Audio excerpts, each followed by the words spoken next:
I'm looking at July. Okay, so you were there.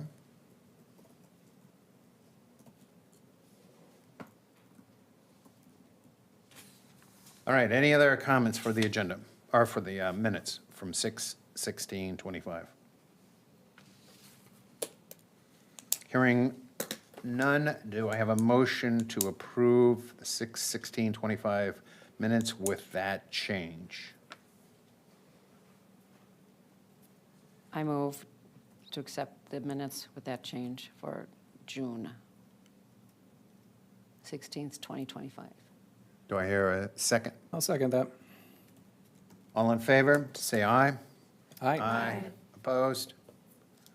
Passes. Okay, now we go on to 7/21/25, Parks Commission minutes of meeting. Are there comments?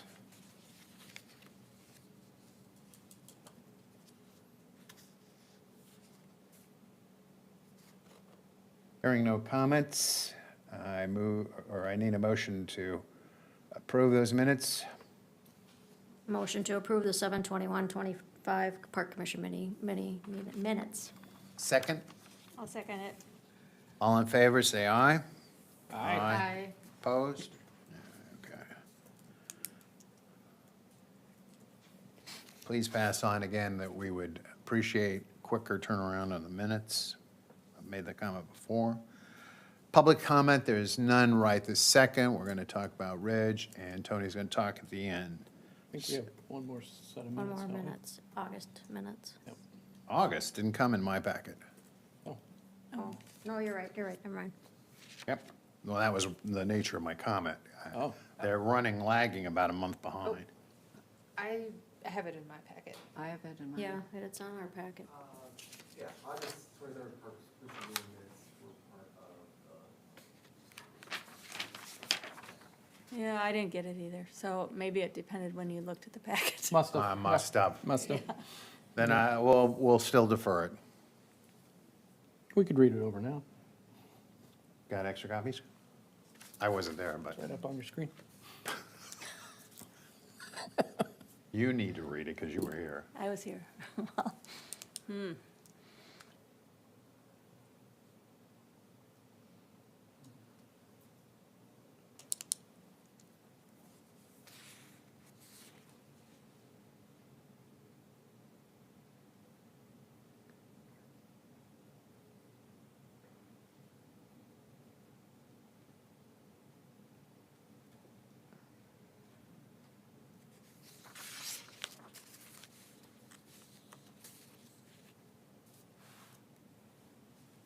You good? Everybody read it? What I can see. Second page there. Is there more? Yeah. Yes.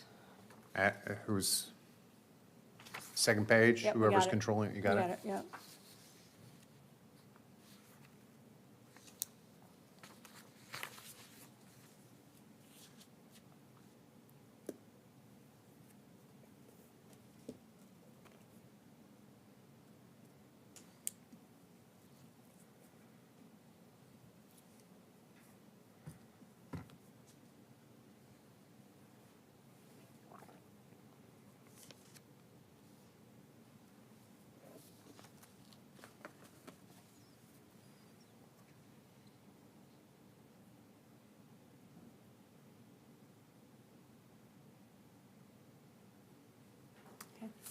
Any comments? All right, can I get a motion to approve those 8?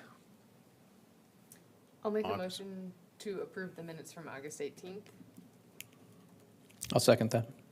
All in favor of the minutes, approving the minutes? Aye. Signify by aye. Aye. Aye. Opposed? Nay. Okay, no one here is from public comment, and we're moving up, so Ridge. Chair and Commissioners. As part of the 2025 work plan, the concept design was developed for Ridge Park with the goal of transforming the existing neighborhood park into a more vibrant community park in correspondence with other park districts. The key driver of these concepts is a planned playground replacement that we have scheduled in 2026. That's initially why we kind of started developing that. Our current playground does sit in a low spot where it does accumulate water in the spring and naturally is very wet throughout the summer. So we really wanted to gear this towards a design where we could place that playground somewhere initially first, and then as the future goes on, then we can add to that and everything would make sense. So with this concept, again, this concept is a kind of a planning or design ahead of the schedule, right? To take a look at is like, do these items meet where they're at? And how do we lay these out as the future, as we go forward in the future? So, we did conduct a survey. The survey was conducted with 3 communities, Torrey Pines, Ridge Park, as well as Parkview Estates. We conducted a survey, a mailed survey to the residents. They could also complete that survey online. It consisted of about 6 to 7 questions, mainly in regards to their use of that park, and any information they wanted to provide us as well in regards to making this concept geared towards those users that most frequently use that park right now. So the issue before us tonight is what concept plan would the Parks Commission like to see implemented, and do they have any suggestions or changes they'd like to make to the concept to Bolton and Mink? Again, Bolton and Mink has developed 2 separate concept plans for Ridge Park. Each was informed with feedback collected through the community survey and targeted the residents as previously noted. So as we look through these, we can go through these concept plans. So concept plan A, I can zoom in here a little bit, but just wanted you to see the kind of the scale here first. It did include some, I'm gonna back up here. Let's talk about the survey. So we had these questions of the survey. Again, the ones, this is taken directly from the online survey, so I did want you to understand that we did have additional 10 that did mail in their survey. So as we go through that, I'll just kind of make note of those as well here. So the first question is, how often did you visit Ridge Park? We had 33 respondents to that, and nearly 40% of those responded. Our highest was that 1 to 2 times per week. Our second question was, what activities do you do when you visited the park?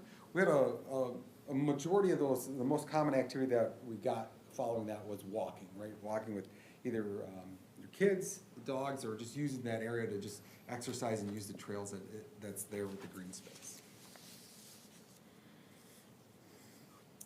The third question, would you like to see the playset updated or removed?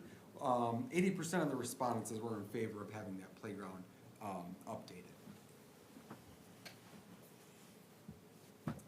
Question number 4 was, would you like to see the ball field updated or removed?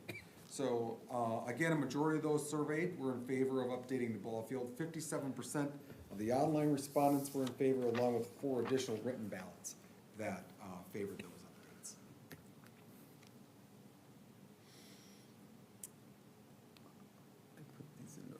I'm gonna go skip to number 6 just because of how it was written there. The next one was, should a pavilion or shade structure be constructed in the park? 16 responses voted in favor of the pavilion being installed in that park. So no additional changes with that from our written responses. And question number 5 is, what other amenities would you like to see in that park? While many of those surveyed responded with none, additional comments including adding some type of hard surface court, which may include like a basketball court, tennis, or a pickleball court. So again, that was just kind of, it does add something else to the park besides just your open space with a playground and ball field. But just they're looking for something. I think your respondents are looking for something additional there to do, right? If they're coming there.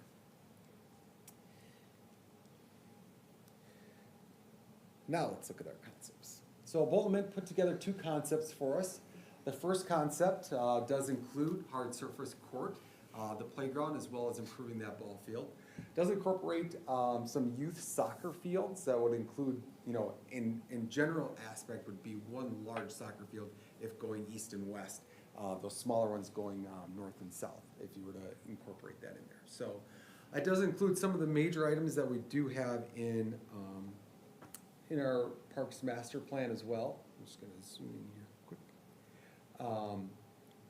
Where we talk about signage and wayfinding, those things as well are included in this as like number 7 as our entrances in there. So they did incorporate an asphalt trail, mainly throughout just the general concept of that, or general entrance of that area, leaving the far south side of that to the nature side of it, right? So they included a gravel trail as well as a mowed nature trail which are all currently there as well. So they're just adding those as maybe a little more feature, more dynamic of direction of where those are actually at. Concept of this one does include an access off of Inwood Avenue. That might be a little bit, that'd be a lot of correspondence or connections with the county to make that happen.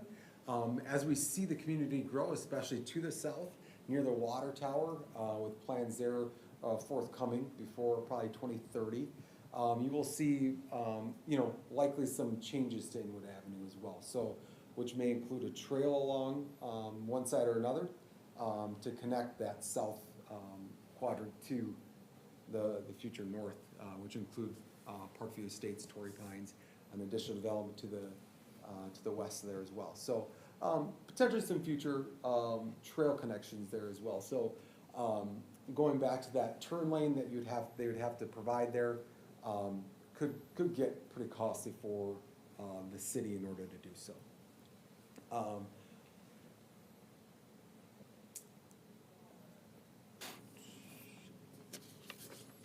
Moving on to, we'll just move on to concept, second concept. Then we'll kind of walk through some differences on this.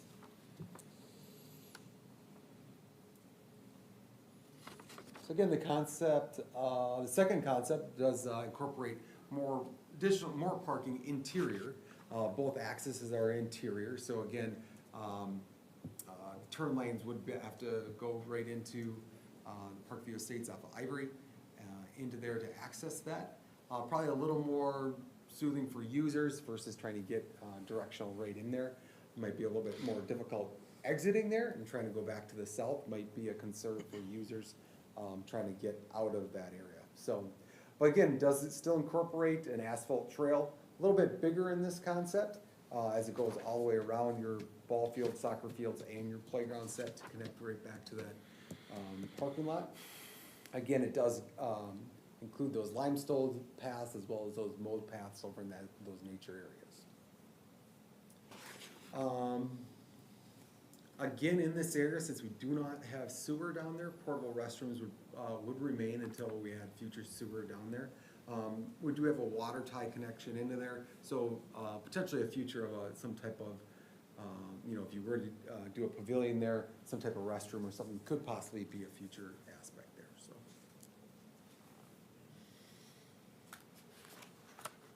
Again, this concept does include a little bit bigger parking area, about 50 to 70 cars, I believe it was, or sorry, 60 to 70 cars in that area, so.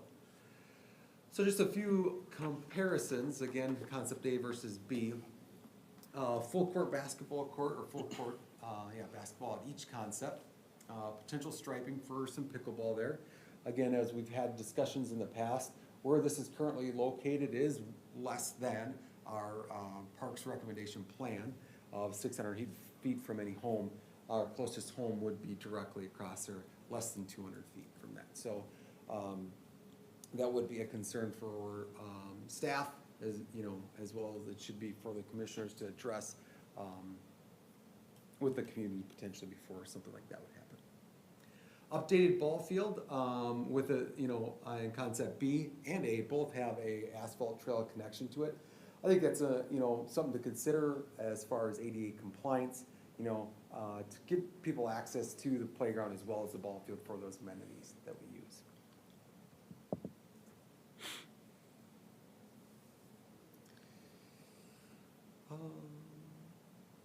Like I said before, with the water that is there, we would need to incorporate some stormwater catch base or some basins to retrieve that. So if we do any excavating in those areas, those types of plans would need to be taken into consideration to hold that water and, appropriately within the site. So I think in the previous designs, we did see that where that playground currently sits, we know that there's gonna be some low land there and there's gonna be some water there as well, so.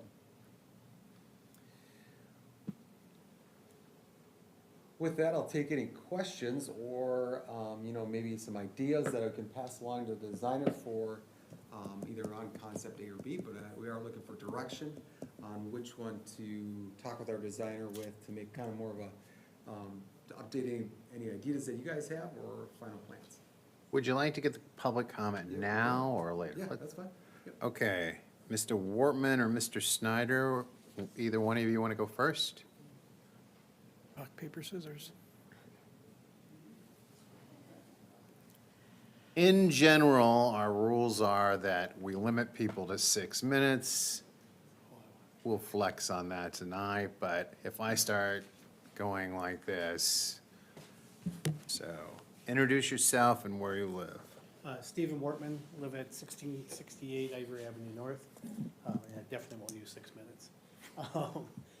Just seeing the designs today, actually, brought up a lot of discussion. We did see the survey beforehand, did not fulfill or supply feedback to that, so I'll leave that up to the side. Looking at the designs, a couple of things came out to my wife and I right away, where the pickleballs is a very big concern from the noise standpoint. Like was stated, the Park Commission recommends 600 feet. There was an article in the Fox News 9 article about the noise variances on that happening. And both of these are well within that 600, not just the 200 person that's across the street, but for all the property owners that are in the backside of the ball field, it's all under 600 feet. So everybody around that park would be within that 600 feet. On concept A, the entrance coming off of Inwood would not work. If you've ever tried to leave that neighborhood, Inwood is a very busy street. I know there's a stoplight supposedly going in on 15th Avenue, but right now, it's hard enough to leave that area, and if you had a second entrance in there, that would just be a nightmare. The paving part is fine. The usage of the fields doesn't justify it. I know if you added more parking spots, maybe people would come. But the way you have the ball fields lined up and all that, it wouldn't make sense for the paving of the parking around. I know there's ADA rules, so ADA to the pavilion or the new playground would be a benefit, but I think around the ball fields would be a waste of taxpayer money. And then lastly, on the ball fields, my property lines up with the first base line. I took care of the fields before the city did, back in the early 2000s, and both my son and daughter with softball and baseball played. With the current fielding right now, the kids can hit the balls into people's yards. You're moving this ball field even closer to the houses, so going down the first base line and even center field, they will be hitting balls into neighbors' backyards for sure, and there's some kids that will hit the houses. So I would totally be against that ball field. As an experienced coach and having kids play there, that is gonna become a hazard if you move the ball field back close. And then lastly, the whole organization of the field. When my kids were playing, it was always Oakdale Athletics that used that field for practice, never games, but always practices. It was a nightmare to schedule that. I worked with the city and Oakdale to try to figure out who could have it, because it was becoming first come, first serve, and that's something you'll have to think about if you do expand this to that level. Those are my comments, but I really appreciate your time on that, and thank you for taking the input. Appreciate the input. Thank you. Okay, Mr. Snyder.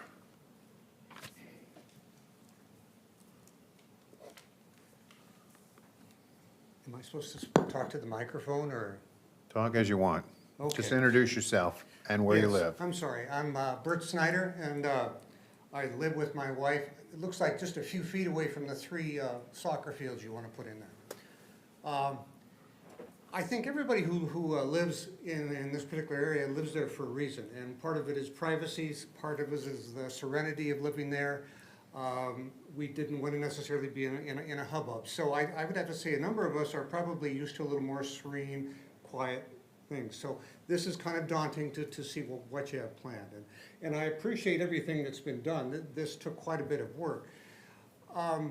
I don't know when the last time you were to Ridge Park. There'd be no reason to go to Ridge Park, to be honest, because, you know, you had a ball field with no place to sit, just a backboard and just a little bit of dirt to play on. And I played there with my granddaughters a number of times.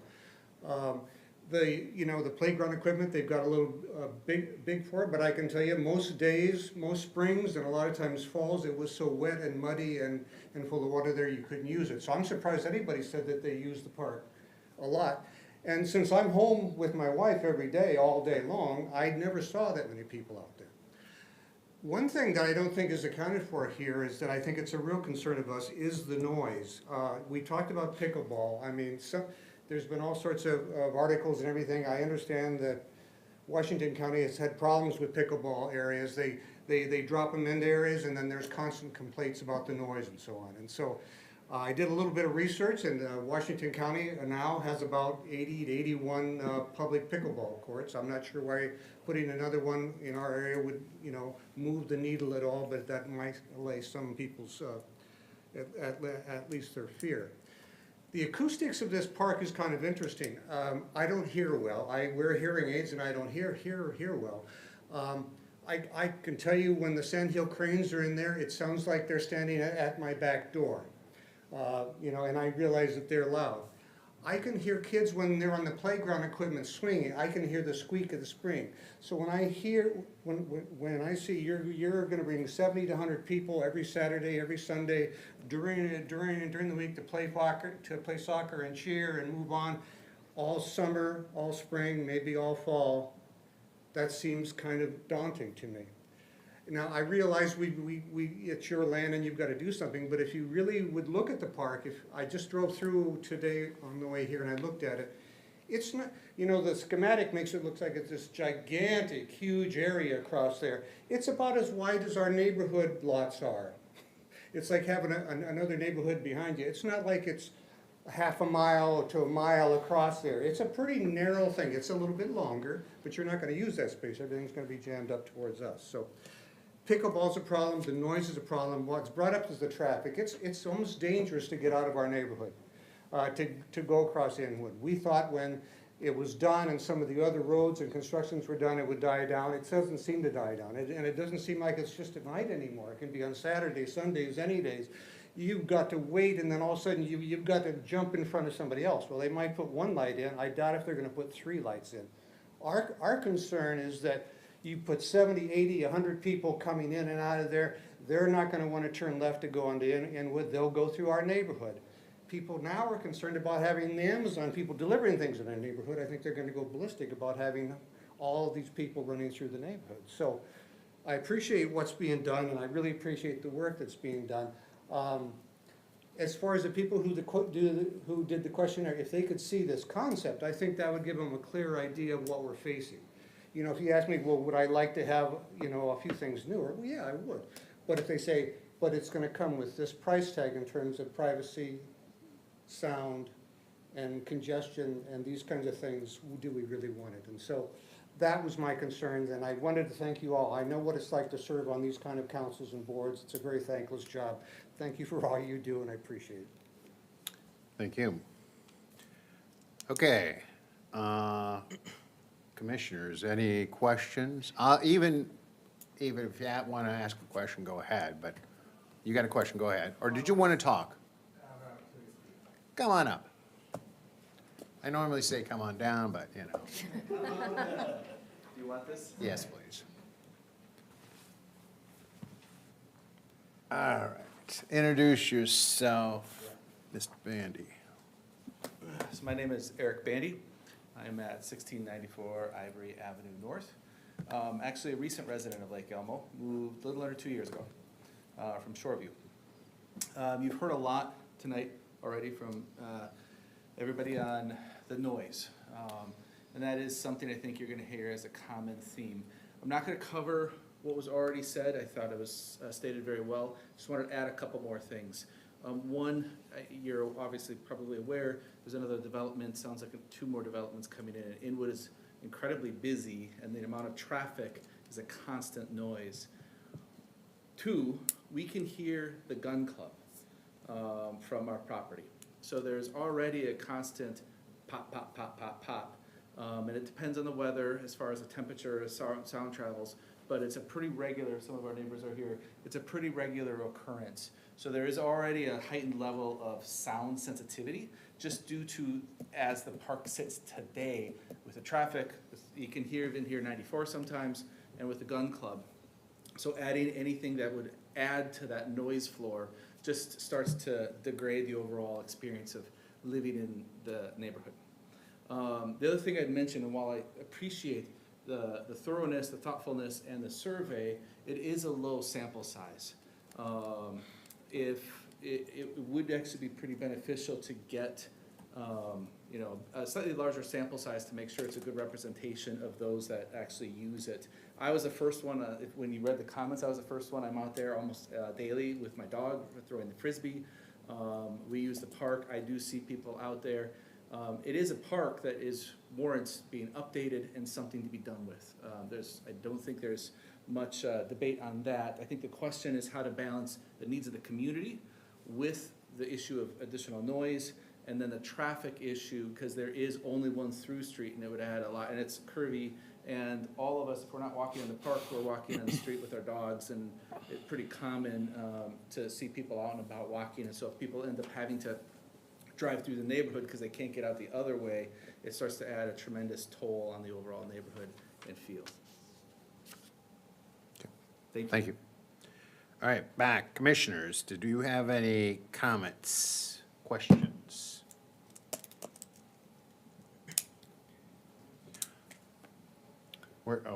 So there's no place you could put a pickleball court, right? You're saying, right?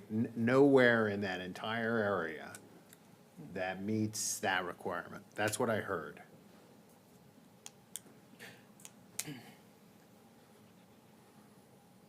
I think we did do some measuring when we were having the discussion of Like on the corner over there. yeah, I mean, you'd be definitely directly right next to the road here, somewhere, probably out in here, maybe in here. Okay. It was very, Chair, do you mind if I respond to that? Yeah. I was on the GIS thing today doing measurements. There are spots for it, but I'm not sure why we're talking about it since it's not on the plan. But there are spots that's within, outside of 600. And I was purely 600 feet. asking because there were a lot of people who said pickleball. Mm-hmm. Okay, Yeah, but, yeah. yeah. Go ahead. I have a list. One, 4. yeah. I don't have all the data, so there's 4 or 5. Out of the 32 that responded? Out of the people who wrote comments. Yeah. And we know it's a small sample size, yeah. Do we know which subdivision those people would have been in? Because I think the Torrey Pines would probably be No. all for it. We don't know. They don't have to be next to it. Right, right. Adam, we don't have that in the plan, right? Am I missing something? Do we have pickleball? no, they do, in the one, they said that it may line it for potential They pickleball. talked about lining it for. That'd be it, otherwise it'd be basketball. What, sorry, lining what? Lining the asphalt of the court so that you could bring in a portable net Oh, at the basketball court? on the basketball court, yeah. Gotcha, I missed that. Thank you. So I have a question on the pavilion. So it sounded like there was kind of mixed responses on that, whether they wanted one or not. Is that right? Yep. And some of that might come with, your judgment of what a pavilion is versus Right. the next one. Right. So, we know that our carriage station pavilion is a lot different than what we might have at, Goose Lake or something like that, right? Right. So it all depends on like what your perception of what a pavilion may be like, so. Mm-hmm. Yeah, thanks, Adam. I had one question about the pavilion and a very related and similar question about the ball field. I guess my question is, were the contractors able to see the survey results before this? Because when I see the survey results, I would, think it'd be nice to see an option maybe without a pavilion and also without a ball field, because those ones did have the really mixed responses. And if not, is there the opportunity to,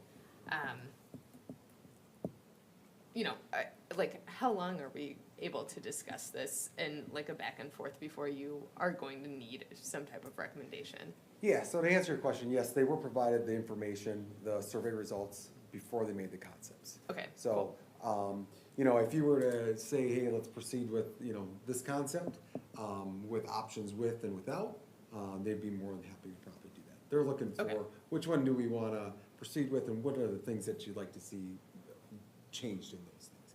And again, I just wanna reference is that, whether we pick, either concept, this is the future outlook of what that park could be. I could show you pictures of what the future outlook of Tablin could be when we did the concept plan for that, and none of that's there. I mean, we had, the ball field's there, correct, and our tennis court's there, right? But where the swing set is, was supposed to be a large basketball court that, and now holds swing set, right? So, the playground wasn't even down below, and that was put down there. So, there was a large picnic area in there too. So, I just wanna reiterate, the concept plan is kinda just if we do it in phases, or we come back and look at it in 2 years and put items in our CIP to make this a future plan, and that's kind of what we're looking for. Our biggest item right now is that playground. Where do either one of these concepts look for a good placement for that playground, so that we can build around that? Sure. I think currently between concept A and concept B, I think concept A is a little bit better, not only because the parking lot entices people to travel through Inwood and not travel through the neighborhood in Ivory, but also since not many people want a pavilion, if we have it closer and everything's more like together, it creates more of a community sense. The only thing I question is, do you think one water basin would be enough? Water basin? The Collection. Pond. yeah, the stormwater basin collection. Do you think Yeah, that would definitely be an engineering standpoint, where, this is just a concept. So they would come and actually survey the area as far as, how much water they're actually collecting off of impervious surfaces, and then say, hey, this is where we need to collect that, things like that. Adding asphalt in there does create additional stormwater retention ponds. So, when you do make a parking lot like that, the water runoff needs to go somewhere. So the corners of those parking lots are likely gonna proceed into a storm or catch basin at the end of those, which aren't shown on either diagram. Other comments, questions, Yeah, ideas? Adam, is the field, is anything there currently programmed? No. So, okay, so we don't have any organized groups using Yeah, either, so they may use it, but it's not reservable, so we wouldn't know, Okay. like, the history of, organizations reserving it. and did we look at kind of just the demographics of the area? I guess kind of what are the demographics now and what do we anticipate? I know there was a comment about, younger families coming in. As we think about, what should be in there, what should not be in there.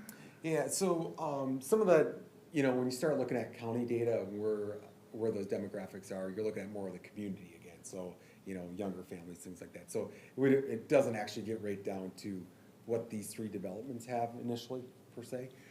So that was not taken into account for this survey, just so. Okay, and then just kind of my last, I guess right now I struggle with, kind of to Ellen's point, and, obviously we have a city council that mentioned looking at other things in parks that aren't traditional. And I think a playground would be needed, and that would have to be strategically put if you're gonna do it in phases, but I struggle with some of the other components that are on the plan right now. And I don't know if there's any other amenities that could go in there that would, work for the next 5, 10, 15, 20 years. But I'm struggling with, I guess, the ball field and the soccer fields a little bit. Question on the ball field, is that, you said it was youth, is that a competitive youth ball field, the way it's measured out? Or, I mean, is different than a recreational, what we would term a recreational league, which is, or not league, but park, that's at Cleiss, for example. So just quick discussion with the representative from Bolton. I mean, this would be more set up, kind of like your REIT, right? So it would have a backstop with some placement for seating, right? Wouldn't be covered or anything like that. So just to update it, you know, would it be used for it would be itemized down for our smaller youth to use and not competitively. I would say like a number of games there, but. Are you able to speak to the citizens' concern about the balls going towards houses and yards? Is that, Based off these concepts, I can't just because of, you know, distances or where this is actually placed, you know, but to his concern, you know, definitely. I mean, where the one is located now, I can see exactly what he's referring to. This one is turned a little bit, but based off like just demographics of where this is at, I'm assuming you may, or you could have the same outcome. okay. And I guess the add-on question to that is, if we didn't do a ball field at all, is there a need for a parking lot at all? It kind of anticipate that the reason that parking lot is there is because you're gonna have organized ball going on there. Yeah, good point. I mean, you know, it's for it's for all amenities, right? So if Right. it's, whether it's soccer or, you know, if you look at more of the Frisbee golf in that area, or, you know, you just look at it, you know, as an area for nature walking. We have improved that lot a little bit in the last year, and mainly just because of the construction that was in that area. But I think, you know, generally now you see cars there probably in midday and things like that, more taking lunch than probably actually utilizing the park. Yeah, I think the main thing you'd be talking about is size of the parking. I think, you know, just having a dirt road or whatever is not, space is not great, but I think the main thing you're talking about is whatever amenities, you gotta size it for the amenities. Yeah. So if you don't have Right. many amenities, it's gonna be Yeah, so if you smaller. kind of look at our concept like up in Demontreville, right? So that does have a curved parking lot, similar to concept B. Probably 10 to 12 parking spots in there, has a ball field, has a playground, and probably definitely suitable for that area. So, a couple sort of questions, thoughts, but again, like with the sports complex coming, then I also question the field, the need for the fields.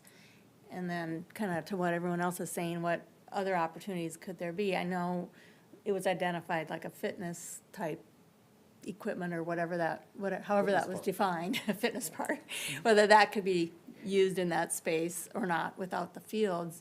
And then with all the walking, you know, I mean, when I looked at it, I liked the trail, the additional trail with concept B, I mean, just for the walking. But again, depending on what you put in that space, if there is something else identified where the fields are, then that concept B with the additional asphalt trail could make sense for that.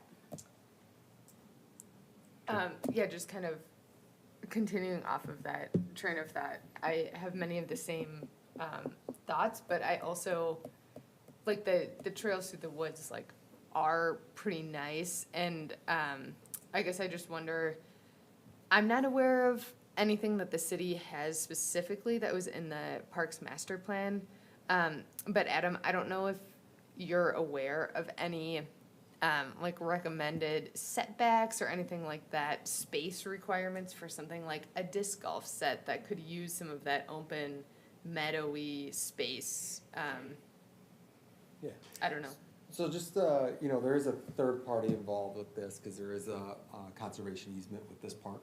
Okay. So, and that Right. does, and it is more of on the nature side, right? So it is protected on that. So we would need to invite them in the conversation as well at some point, you know, as we begin to do the next phase. Or, you know, when you start putting those asphalt or trails or adapting some of that, you would need to bring them in and get acceptance from that conservation easement as well. So, yeah. Great, thanks for bringing that up. So I agree about the ball field. There's an the Tablin Park field isn't used a lot. we have a lot of neighborhood ball fields that are close to this one.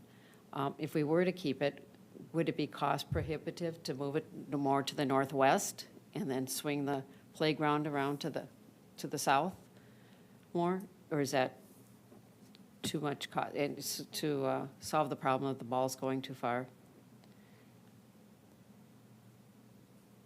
That's definitely something I could bring up to them, is to provide a different transition of the ball field and playground set in a different design, in different areas. So we're not locked into that area is what I'm saying? Yeah, right, With the right. terrain, okay. I And, mean, the terrain, if you drove by it and you looked at the terrain, it does like proceed from the road up to the ball field if you're down by the pond on the far west side there, east side. So, I mean, there's definitely going to have to be some excavation to be done in order to make it a flat surface for a ball field or a soccer field. Where the ball field is now is probably your flattest area, because you do walk up to it, but, if you were to move that over towards the playground, it does proceed, have a greater slope, that you'd have to have some excavation done in that area. and then if we were to eliminate the ball field currently, could those fields be graded for soccer, but not big organized games? Maybe the smaller, younger grade school kids for practice, like they do up at Oakland Junior High now, Oakland Middle School now. Something Or it could low be, key. and it would be no different than what we do at Pilot Park, right? So we offer 2 nets, it's not lined. Yeah. Kids, parents, families come there, they utilize it, neighborhood kids use it. And it's, I know this dynamic shows 3 line courts, to be honest with you, Public Works isn't gonna be out there lining the fields. A question about the, as far as what Bolton Mike did for looking at putting amenities in. I know that the master plan does, I think you had kind of mentioned this, master plan does call for either a skate park there or at Tabland, as well as disc golf, either at Ridge or another location. Do you know if they looked into either of those? Yeah, both those were brought up to him prior to the survey, Okay. as items to consider in there as well. But yeah, definitely they took the items that were, took the most survey results from the survey. So those specific amenities were listed in the survey, is what you're saying? They were not listed in the survey for Oh. like an example, but they were provided to the designer, so, Okay.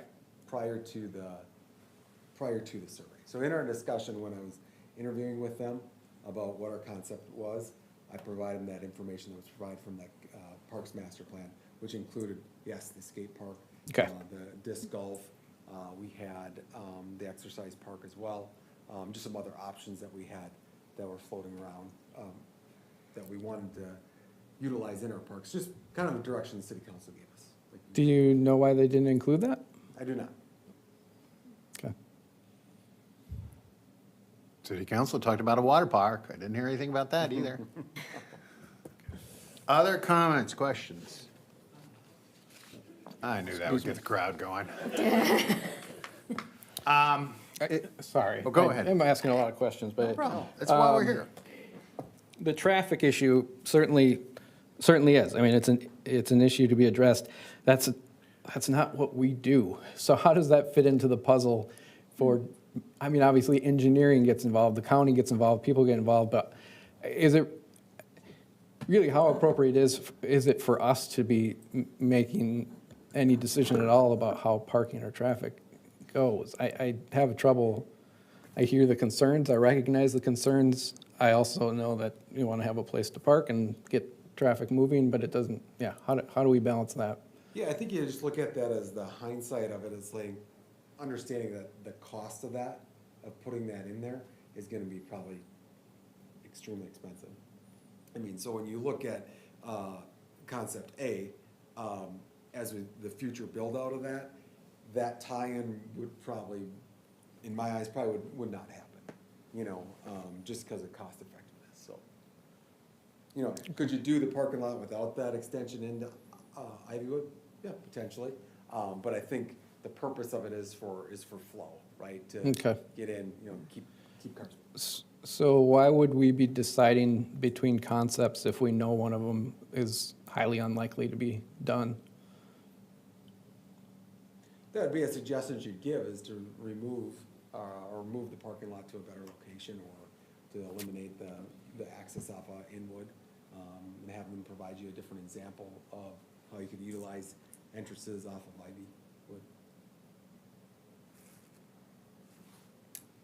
Ivywood.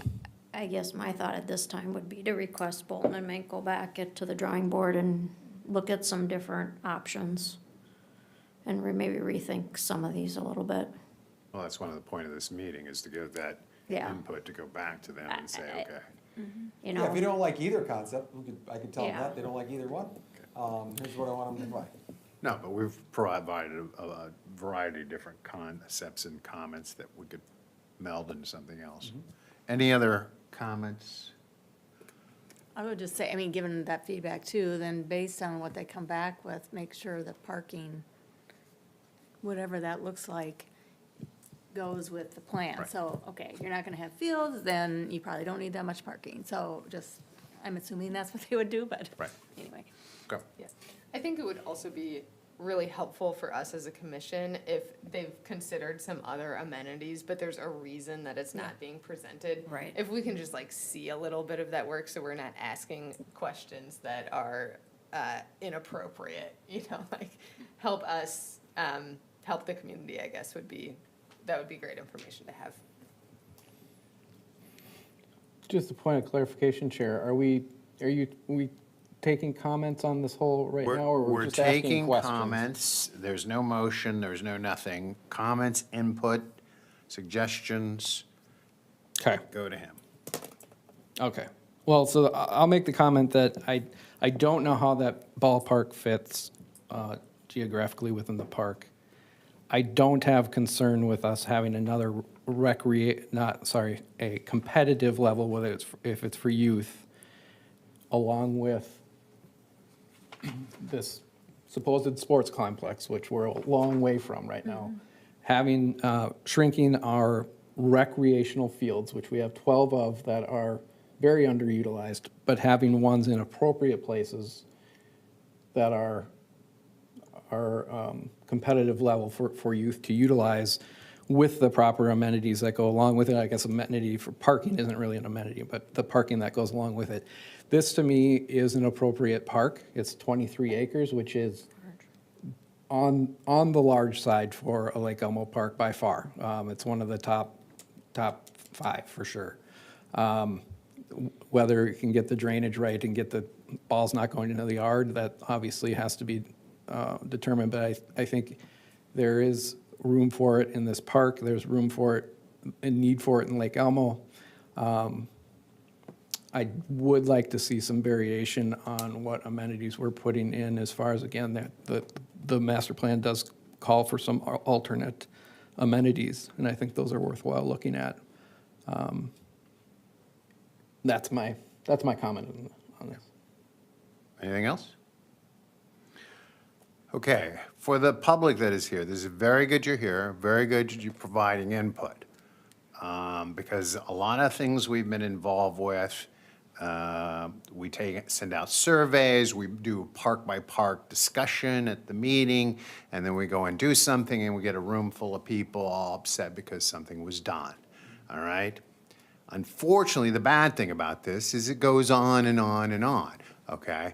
So you guys need to be alert and see when there are meetings, see when there are surveys. The weekly Lake Elmo email that goes out is very good at doing those kind of things, but it goes on and on and on. As you can see, this is just the start, and we had a lot of different inputs. And I agree, it's an important park because also of that area where it's situated at, as was pointed out earlier, there's a potential for growth. And so it can become a very important park, but there are concerns. So my email is in the page.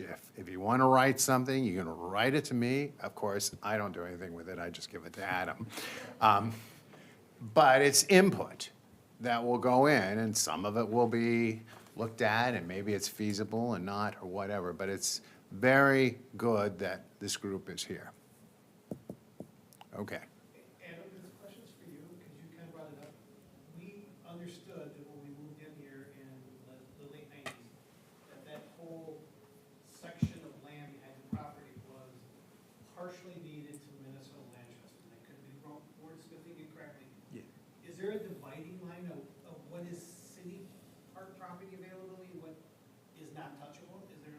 There isn't, there's not like a definite line of like, yep, you can build in this area or not. It's just kind of an agreement with that land trust and that conservation easement to, about things that are placed there and how it's used. Thank you. Yeah, we keep them posted and they provide their feedback too. It's a way that they do that. Now, I'm sure if we put in something that was too crazy in there, too anti-nature, there would be a lot of feedback, but that's how it works. Okay, one more, I'm back here. Yeah. One more question, Pam. I just heard somebody mention that we have 23 acres in our park. Can you tell me how many of those 23 acres are plausible for this space? Because we have 23 acres, but there's a lot of swampland. Yeah, right, I mean. Yeah, I mean, based on, I mean, you guys know this better than probably a majority of us, but, you know, back in here, it gets wet in here, right? But there's a dry spot in here, so, I mean, you know, but as you go back around, definitely during, it's seasonal, right? So things do get wet and things like that, so our driest part likely is where the ball field is. You know, the berm that was put in there at that time was to help maybe drain some of that water out of the playground area. But ultimately, you know, your parking lot area, you know, towards that ball field is your higher ground in that area.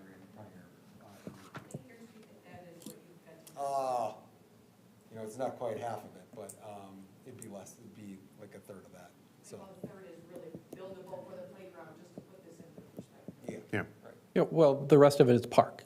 There's paths through it, Yeah. there's walking area. It's a park. There's sandhill cranes, there's, so, Noisy, Nice. noisy Santa. park. All right, I want to wrap this up and thank you again for your attendance. All right, we are off to the Lake Elmo Pickleball Friends donation. Don't say the word pickleball anymore. Council said we could. Yeah, that's true. So the Lake Elmo Pickleball Friends has offered to donate several items to the pickleball courts at Pebble Park. Jennifer Waters recently reached out to the city with a suggestion to donate several items that were handmade by members of the pickleball club. These items include 2 wooden benches, paddle rack, a drink rack, and a portable fence to divide the north and south courts. So this should be for the Parks Commission, and should the Parks Commission accept the donations offered by the Lake Elmo Pickleball Friends Club. So just a couple pictures of the portable fence that was in there. I don't have pictures of the benches or the holders, but this is just an example of the items that were included to make the portable fence. So there are no financial obligations to accept the donation. If the commission chooses to accept it, any exclusions should be made for future upkeep and removal of these items.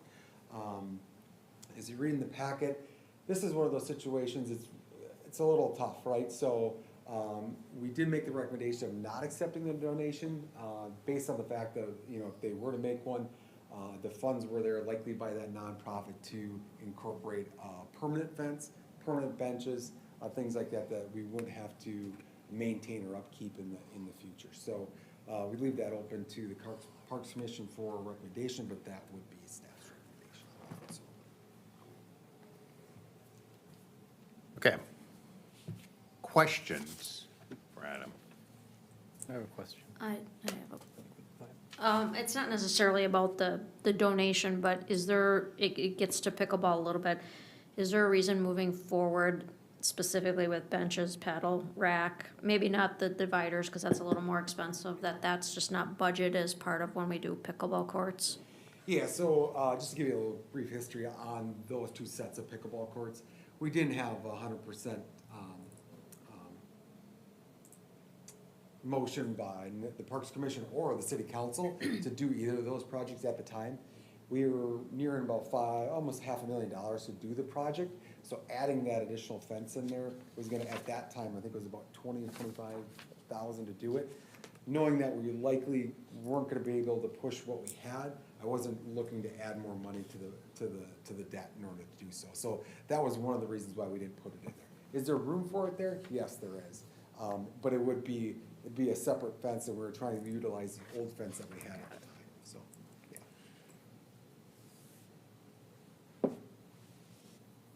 Other questions? So all of those items have already been put there? Correct. Yeah. Yep, They didn't have prior approval to do that? correct, so that's why they're asking. As we talk about pickleball noise in the near future, which will come up in our next session, meeting, you know, one of the things that we do gotta take into consideration is the fencing that does surround that, right? So one of the things is the fence that's currently there likely will not hold the weight of the items that we have to put on there to barricade the noise. So we may be in a situation where we have to replace two sides of that in order to incorporate that. So, you know, at that time, is that a better time to incorporate permanent fencing? Potentially. So I'd like to speak to it a little bit as a pickleball player. Okay. And I was there today looking at the racks. Many pickleball courts have a rack for the paddles used for when people are waiting to rotate in and out to take turns. It helps resolve some issues about saying who was here when. So that's helpful. And there's all sorts of different ones. You can get very fancy. Theirs is just a basic one. I took some pictures if you want to look at them. They took it upon themselves, you know, when the pickleball courts were first built and people were asking, why don't we have the dividers? Because that's a safety issue too.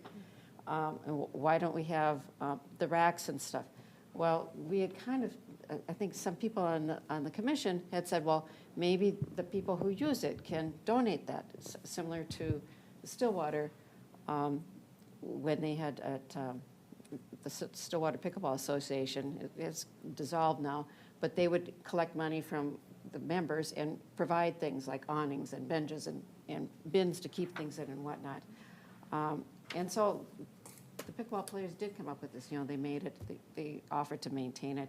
It's nice to have benches inside the court, both at Tablin and at Pebble Park. They're really nice benches on a concrete base, but they're outside of the courts. It would be nice if they were inside. So they just built these simple wooden benches for it, which they'll take care of. I don't really have any issue with them building them, as long as they're safe, and they look sturdy. And when I sat on it, it was fine. And they said they'll take care of it as long as it's not a safety issue, and they're willing to maintain it.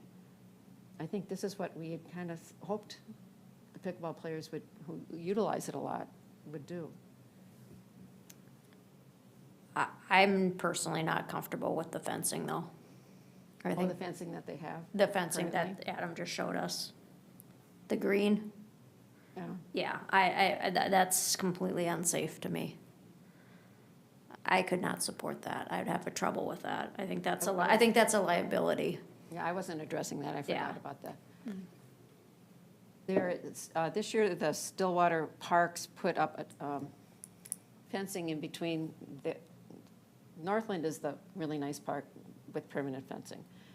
But in their other pickleball courts, they took PVC pipe and made a frame that kind of looks like as long as a tennis net, perhaps, and they put some really inexpensive plastic weaving in between, not as thick as this weaving here, and use zip ties in it. They've spent a lot of money on the PVC, but it's not real good as it stands. I mean, there's all sorts of different ways to provide the balls from going into courts. This one, it was all blown over today, so it looks like it's knocked over easily. It's a nice attempt, but it's not anything long-term, and it could be dangerous, like you say. So, Adam, staff is not supporting having it donated, but it's not as if we're banning it, right? They can still bring it, even if they don't give it to the city. They can Yes. still bring it. So our direction to the donors or that club would be, yeah, they could bring it in to utilize, but they'd have to remove it after, they're asked to take it back with them after each use. Okay. I feel like there's almost certain amenities that, definitely the benches and, as you were saying, with the pickleball reserving, like, who was next, I think that's definitely helpful and it's good. I see the concern with the temporary net of stopping the balls, and I know that is a problem at Pebble, but would there be a way to accept the bench and certain amenities and then reject the temporary, unsafe fencing? Would that be a possibility?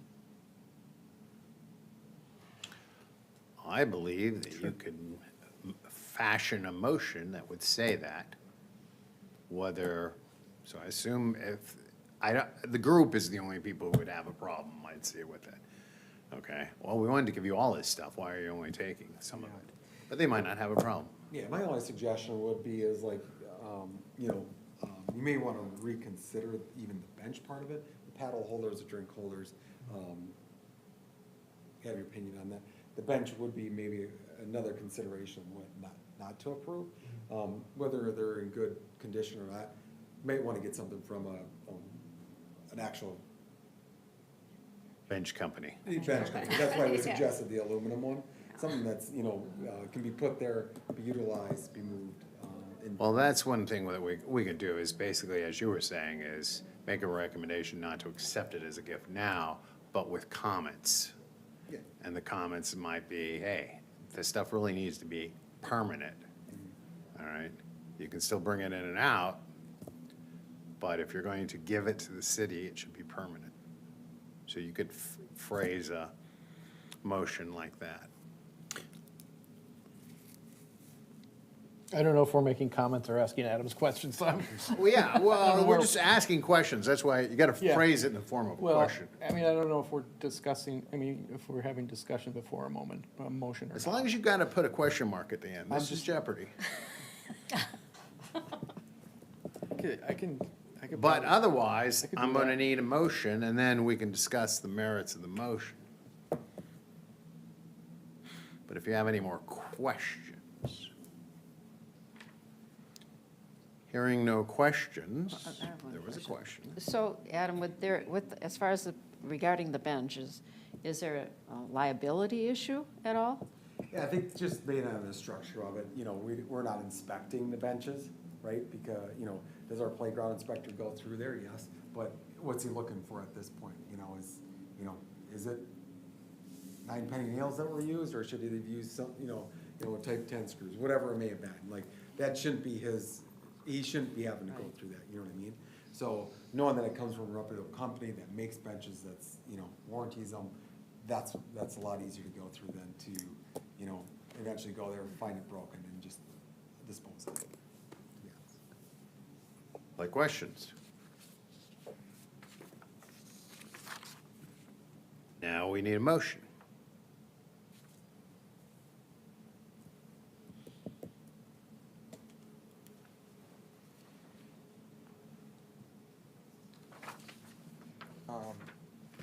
I've never done this, but I'll motion to accept certain donations such as the paddleball holder and the drink holder and make recommendations to the donators on certain ways to make the amenities more permanent. I don't know if there's a better way definitely a better way to phrase that. So we're not accepting, but not accepting in there someplace. Is there a second?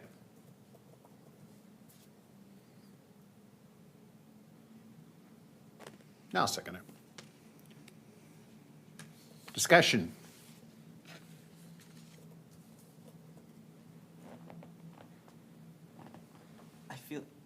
Looking at it, I feel like there's initiative, and I know we could just turn them down completely. I do see the concern with doing this and then it upsetting people, though. Yeah, I think that the pedal rack has been something that we have heard multiple times in multiple ways, even though it hasn't been called out specifically as something that is likely needed. People that live near here can't get on the courts to play pickleball. It seems very functional, and so I am, I feel much more favorable about that. I think that,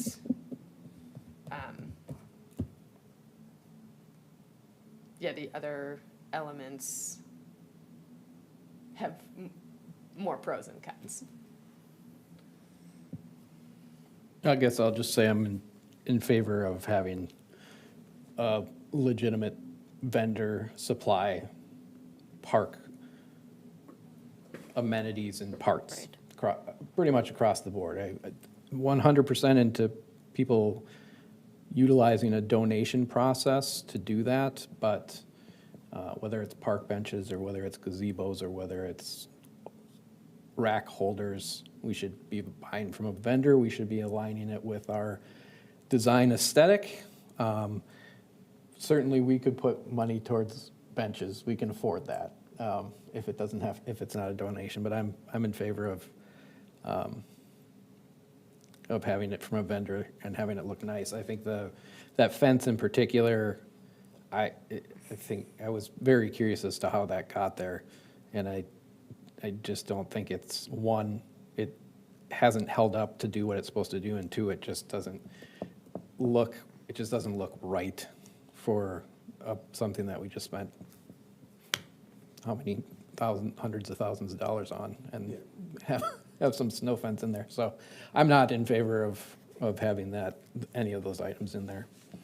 I don't, again, that the initiative for them to donate, absolutely, and we have an appropriate process for that. Other comments on the motion?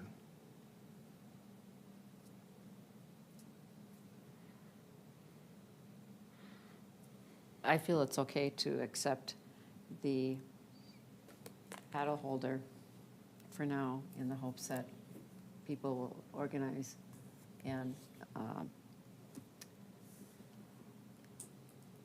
get one. I don't want it to be offensive to the people who took the time to build it and sand everything, and it looks nice, the bench and that, but I think it would be nice to have, what do I say? I don't want to say store-bought, but a better type of paddle holder and benches. I agree with you about the benches for the future. I think it's fine for this year, the rest of this year, which is short time. Yeah, not much left. Comments? I'm still thinking. Still thinking. Other comments? Yeah, I feel like, I mean, if we accepted the paddle racket, whatever it's called, the holder, as a temporary for now, fine. It's allowing that, acknowledging, I guess. It has very little to zero risk. But, we reserve the right to say it can't be there anymore, as a city, if for some reason it is an issue. But it seems like okay, we'll take this, but the rest of it does not make sense for all these reasons we just talked about. Yeah, okay, my comment is, in the donation form, the care and maintenance of these other elements, apart from the net, I don't think are covered. Like, are they planning on leaving the paddle rack out there all winter? Is a question that's left open with the donation form, and I feel like an answer to that may inform my opinion, my ability to be supportive of, yeah. Well, I think that maybe speaks to whether it should be there in the first place, a little bit. Fair. Very fair. Okay. Do we want to reread the motion? Oh, yeah. Do you have it? Yep. So there's a motion to accept the paddle rack and drink holders, reject other elements, and give comments to the donors. Okay, everybody understand it? I have a question. Does that mean that we're giving comments to the donors, or are you doing? Staff. I think Adam can. You're on the hook, Pat. So, are we ready to vote? Yeah. All in favor of the motion signify by saying aye. Aye. All opposed? Opposed? Aye. Or no, nay. Or Now you gotta three. do math. Math? Aye think threw it's- me. Wait a minute. Nay is usually Nay, right. nay. Nay, Yeah. okay. So it was what? Pass 4-3. Pass 4-3. Good, thank you. Gosh, great assistant. Okay.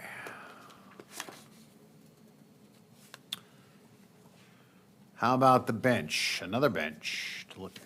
So yes, the Graff family is offered to donate $1,650 to be used for a community improvement within Sunfish Lake. Linda Christ recently reached out to the city and, with the interest to donate money for the purchase of a park bench to be placed at Sunfish Lake near the entrance to the bike trail. So, part of the bench would include a plaque. She's looking to have that plaque in memorial of Neil Swenson, who lived the life of kindness, joy, love. This would be written on the plaque, and with the final saying of "Let's Ride." So, I did speak with Linda a little bit about her donation. Neil was an avid user of Sunfish Lake. He loved the trails, and so their request was to put it near the entrance of the trail, right at the entrance of the park where the first trail begins there for the bike ride. So, that very appropriate, very similar to what we've done in the past. So the next thing would be, should the Parks Commission accept the donation offered by the Graff family? Again, this is a sample of what would be placed there. This is the one that was placed at Tablin Park, so this would be identical to what would be placed at the entrance in Sunfish. Again, as far as the Parks Commission, the city, there is no financial obligation to the donation offered by the family. If the commission chooses to accept the donations, any exclusions, like we have in the past, should be made for future upkeep and removal of the items. So again, on entrance to that bike trail, there is a number of trees there. Should something fall in it, it should be noted whether that would be replaced by the city or if it just be disposed of. Just items like that we continue to do. Those are listed 1 through 8 in your packet as well. But otherwise, pretty straightforward donation. Questions about the donation of the money for the bench?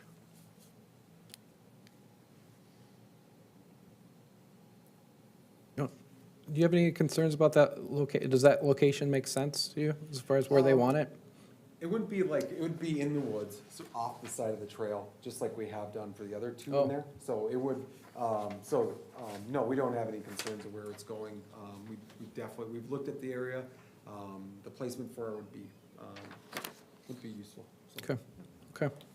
And just a quick question for my benefit, that donation amount covers bench, plaque, and concrete? Yep. Okay, thank you. Yeah, we don't make any money on any of the donations. No. Our purpose is to just, we got it priced to what we have in it for materials. Sometimes that bench does adjust, but it's not an issue. So. Other questions? Hearing no other questions, do we have a motion? I'll make a motion to recommend to the city council to approve the donation from the Graff family to purchase the bench, placard, and installation materials not to exceed $1,650 and be placed in Sunfish Lake Park. Is there a second? I second. Is there discussion on the motion? We've accepted these benches before. I think the park can always use a few more benches. I don't think we're to the point where we don't have too many benches, so I think the bench is a good idea. Yeah, and I think, it's nice to see family or friends, want to honor their loved ones with something like this. All right, well, if there's no other comments on the motion, then we'll vote on the motion. All in favor, say aye. Aye. Aye. And if you're gonna be opposed, you gotta say nay. Thank you. All right. Lions Park, future amenities.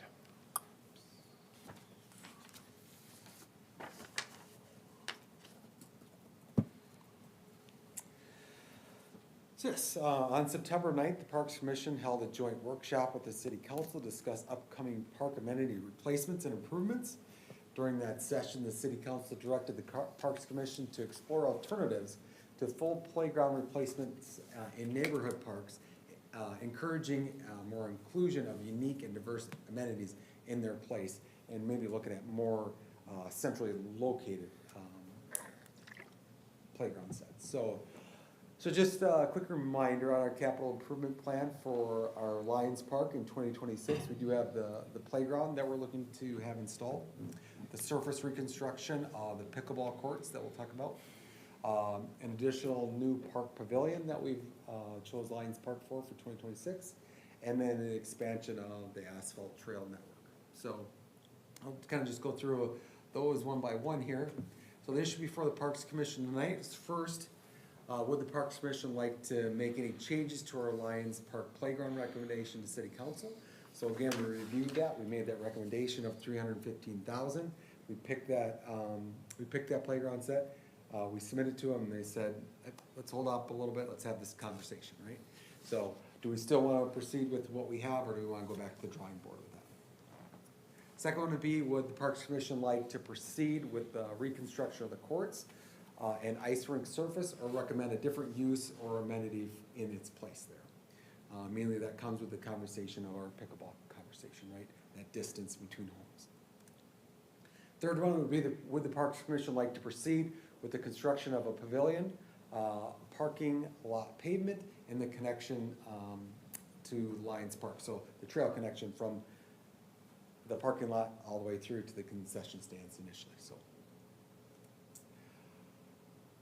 And then, future for 2027 is, would the Parks Commission like to rehab the concession building? So staff is looking kind of a little bit of direction on that, as far as when we talk about the pavilion, talk about the concession stand, you know, two different areas. We had a lot of conversations from the public saying, hey, we need more shade next to the playground for, you know, parents, kids, you know, just because there's the lack of it over there. We have planted some trees, but it could be a number of years before we get the shade needed there in order to provide that. But we really need to talk about the rehab of that concession building coming up, you know, to kind of, for that larger planning of, does this all fit in place as we start putting these items together? Again, that strategic plan discussion, right? So, first item, again, is that council's decision. Would the Parks Commission like to manage or make any changes to that design that we put together based on the comments coming from City Council? Did you guys hear anything or any changes you'd like to make, or do you want staff to continue to proceed with this option? Again, we went with option 4. The cost of that option was $315,000. The commission made a recommendation of $317,000. And again, that came with just kind of the nuanced things that come with the playground installation, drain tile, seed, black dirt, you know, just the tidy things up there at the very end. So, second one was again proceeding with the construction or reconstruction of the pickleball courts and ice rink. What we found is that surface was cracking. We removed nets because it was unsafe and as a trip hazard. We see a lot less players down there now that we have the two new facility or new courts at Pebble and Tablin. You still see some people down there occasionally, but not like what it was. But again, it is reduced due to the only being 2 nets there as well. So one of the considerations, you know, again, is that is in the park CIP for 2026. We do have money allotted for that. The deterioration of the surface, that's a huge issue right now. The new pickleball rules, that comes into effect too. You know, these courts are 200 feet away from homes already, so. Those are recommendations, not rules, but Yep. anyway. Yep, correct. Thank you for the correction. Our Parks Master Plan's recommendation of that 600 feet, right? And what is the future of that ice rink? Would we like to keep it there, like to change it? Some of the examples that we have from other communities, this comes from the city of Plymouth. They concreted the whole ice rink, and it is used in the summer for ice rink as well. So it is a skating option at that time versus ice skating is just rollerblading, or I think that's what they call it, rollerblading hockey.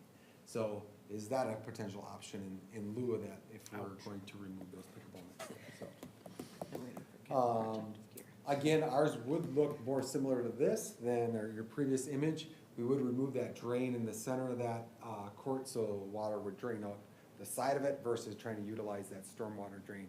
What we found with that stormwater drain, it does collect heat, melts the ice faster than we can make the ice. So with this option, we're able to make the ice, but it'll stay there, it'll create quicker. We won't have that soft spot in the middle. So that would be part of the construction plan for that. Third one was the pavilion discussion. Our contractor did come back with some initial designs, so we could put this design, but we've had it at Goose Lake, we have it at Ivywood Park, another one at Pebble Park, so we could continue with this design. Or would we go another direction and make it a little more architectural? You're still providing the shade. These are a lot more expensive, about 4 to 5 times more expensive, because you're looking at architectural design and individual manufacturing of these items. So, something in these ranges are gonna cost, your previous example of what we currently have is at 80 to 90,000. These are gonna stick in your range of probably like 300,000 for something like this. You are looking at a spot in our park that's going to be likely itemized in this general area for that shade structure or that pavilion. So take that into account as well as we proceed with like direction for staff of how we want to do that. The current one that we have would fit in there. It's about 28 by 20, I think the dimensions are on there, 28 by 25. So it would fit in there if we were to go with our original design of what we have for our brown pavilion. So this is the general area where we construct that.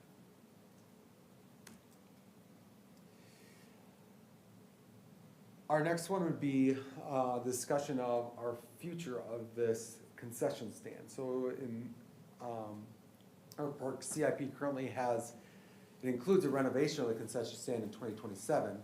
How does our current ideas and selections of what we want to do with the ice rink, what we want to do with the pavilion, what we want to do with the playground, how does it fit with our future updates of this concession stand? So if we, do we combine that pavilion and utilize something with this? Do we remove the concession stand totally and just make a walk-through traffic and maybe some additional parking there? Just looking, just something to think about as well. One of the concepts we did get back, when we were looking at initial construction costs of this. To renovate this to ADA compliance and update that concession stand was going to be about, it was gonna be like about $400,000, closer to $500,000 to redo what we have there. But now with the bathrooms, right? With the bathrooms. With the bathrooms. With the bathrooms, keeping the bathrooms there, making the ADA accessible for the bathrooms, Okay. right? So with something like that, you could be looking at a concept that would look similar to this, shrinking that up, still keeping the space in the middle for potential gathering or a picnic table or something like that, or shelter in those Right. general areas, right? But in the main purpose, still continue to keep your concession stand maybe a little more itemized, smaller, direct flow, right? But I know one of the concepts was to continue to have a bottle fill station that was important to the commission. We could include this here or at the other pavilion too, if we have water access at both of those. So with that, again, we're looking for direction on those 4 or 5 items, on how we want to proceed with them. So with that, I'll take some questions too. So this part, you can have questions and statements. So questions or statements about Lions Park? Those are really great pictures. Thanks for going out and getting some ideas there, Adam. I think that, at least I feel like there's a lot to think about between our meeting with city council, the really cool ideas and concepts of what might be possible here, and also just thinking about the desire to have each park have like something kind of unique and to avoid some duplication. One thing that I've realized since our recommendation went through is that our concept of the play structure, half of it with the climbing towers and stuff, is very, very similar to what Lake Elmo Park Reserve just put in. And so I don't know if that creates some questions about if we, like, if we have the opportunity to think about that a little bit more strategically, that might be something that I'm thinking would be cool, but a lot to think about, is my comment. Yeah, I guess I'd echo that. I think I took a second look after we approved that, and then in going through the master plan, it says developing Lions Park as a Lake Elmo destination community park should be a high priority for the city. That's one of our recommendations that we approved. But it also calls, I didn't recall this, it calls for us to, the recommendation for developing a long-range plan for that park, which we're kind of doing, but it also feels a little bit piecemeal. Sure. So my question, I guess, that's my comment. My question is, are we too far down the road to backtrack and see, even the developing a long-range plan, whether we're utilizing the space properly? I mean, should we have a plan, a long-range plan, rather than try and piecemeal this together? I think piecemeal is a little heavy. It's stating it a little heavily, but.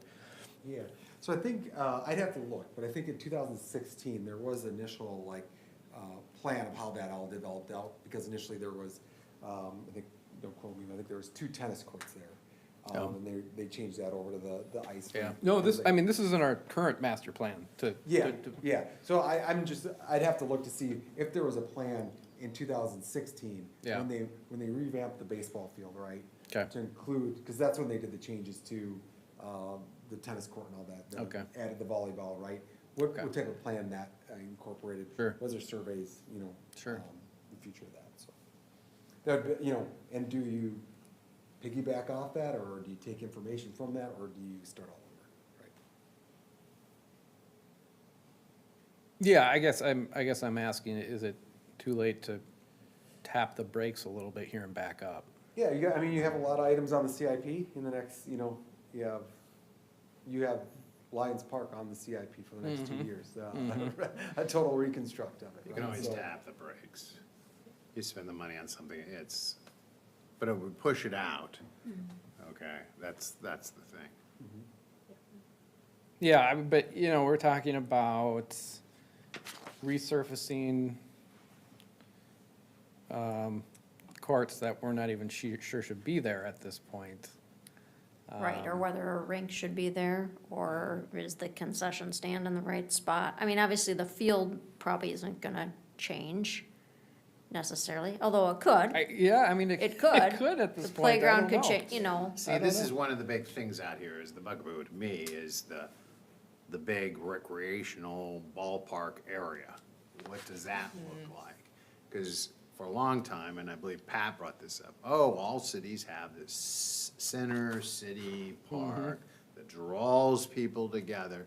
Well, I've heard people talk about that ball field and whatever else goes with that as that kind of thing. So we don't necessarily want to have 2 things like that.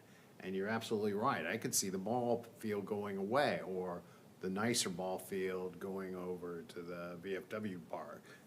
There's some options. So I'm in favor too of thinking. The other thing though is there's really 2 parts to this. What got the council starting to throw up the red flags was not the details of Lions Park. The problem was this integrated problem with, oh my gosh, we have, how many play sets?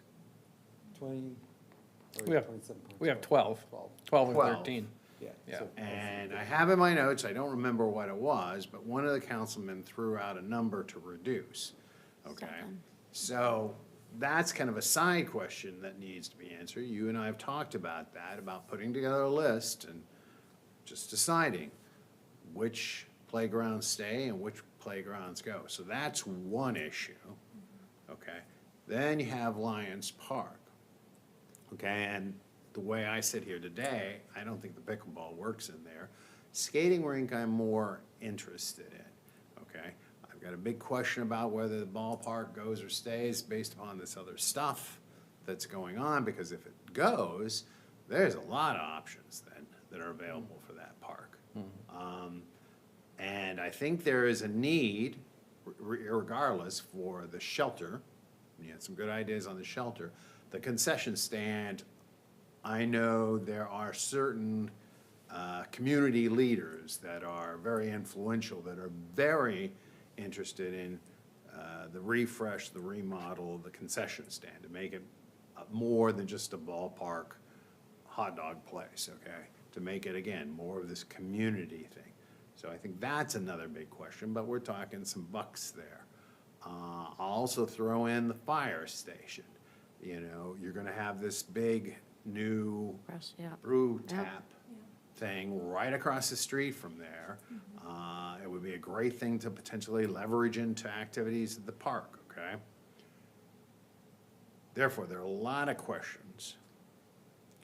And so, to me, I think staff should start to lay out some steps, okay? First, might be to go in and figure out which places we're gonna save and which ones we're not. Next step might be to come up with an integrated plan for the park, okay, with those great drawings, okay, with a couple options, and then try to get somebody to figure out if that ball field is staying or going. To me, those are a couple steps that can be done in this, okay? And how that timing works out with the money, we'd have to figure that out, okay? But that, to me, is the approach to take, is to start working on this systematic approach, okay? So we decide, hey, we're gonna keep the Lions Park playset, then we can go through and say, okay, here's the money, here's the thing, okay? But I wanna put a new playset in there and go, oh, gee whiz, we're not gonna put any more investment in there, okay? So I think there's a stepwise process to go through. Yeah. Right, and if the ball field would go, it may need to stay for X number of years. You know, so, but to your point, like, it's all gotta be planned out kind of strategically in phases, you know, Right, yeah. so that it all works. If we got rid of the ballpark, would there be a need for the concession stand at that point? Right. That's a good. Right. Yeah.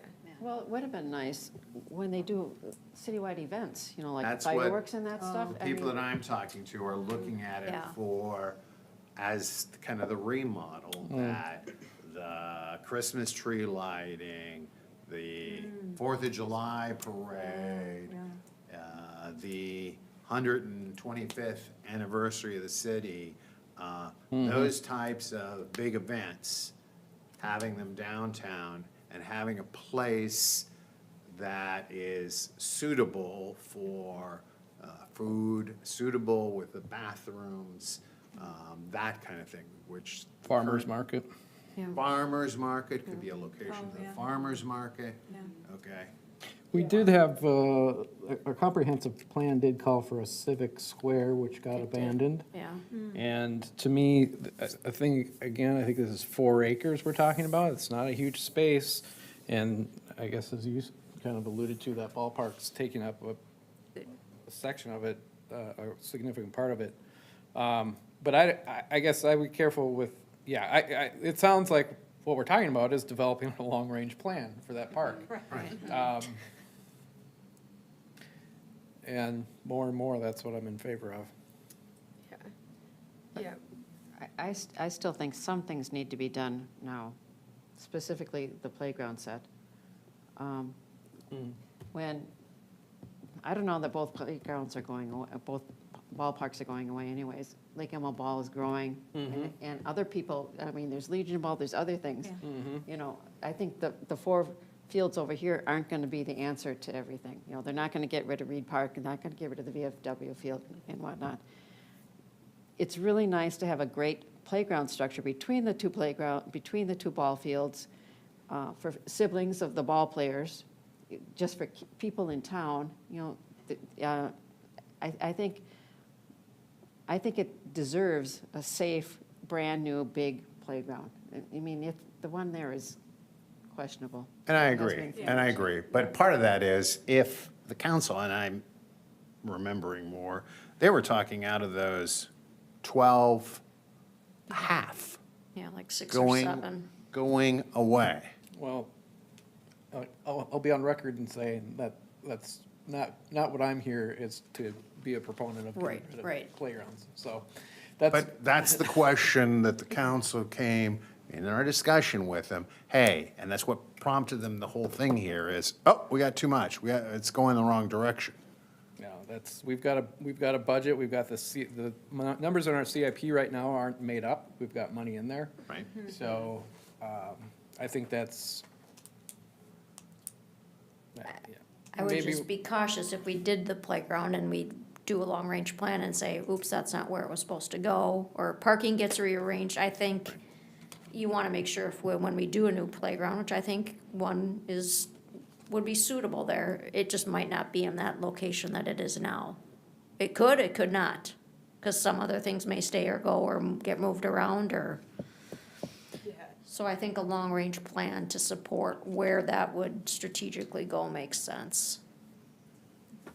Yeah, I guess something that, just in seeing some of these renderings, that I would be in favor of getting a little bit more information on, if things are possible, is how do we create some mixed-use things? Like, do we need a shade pavilion if the concession stand can be updated to do that in a way that has water available, that's gonna draw people there in a way that we're not, like, we can't imagine that right now, that's gonna be a really high value element.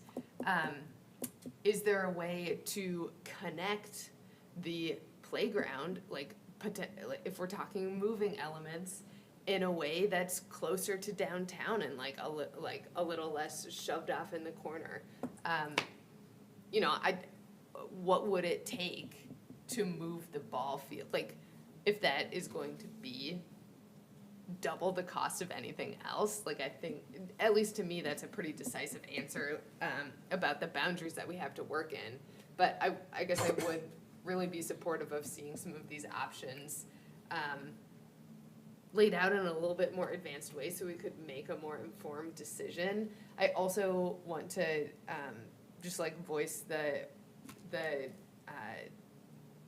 comments that I heard previously about the pickleball resurfacing being a huge priority, that they are in a really nice location for people to, go have a social hour after pickleball with the town there. And I think that like, the location of Lions Park is so wonderful. But I do think we have a little bit more breathing room now that we have these other courts, and taking some time to be really thoughtful seems advantageous to me.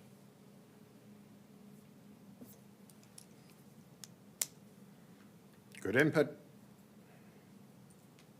Any other comments? I'm wondering, if we were looking for additional space, could the volleyball courts be placed in a different park? Would free up more room in Lions Park, and the volleyball courts could go to one of the neighborhood parks. Pilot Park already has one, which is walking distance. But they use Ridge. this one. Ridge, a lot, I just too. said Ridge, I could go to Ridge Park. Yeah, Ridge. So yes, there are some possibilities there. Taking this all in? If you Is got, there the ability to make a motion? have you I don't got- think we need necessarily, what did it say? Have you gotten the input At this you needed time, from staff us? is not presenting formal recommendations. So what I'm hearing is, a direction to put in the work plan for 2026 to work on a long-range plan for Lions Park. So we would be eliminating all items. Likely the playground would be removed, likely in 1 to 2 years. So whether we got to that point or not of actually implementing it, I could probably tell you it'd probably be removed before we put a new one there. So are you saying that if we take a year to make a decision, That playground could be gone, okay, just because it's condition. Yeah, It's already Yeah. heaving, it's already moving. It's okay, I'd like to make the right decision.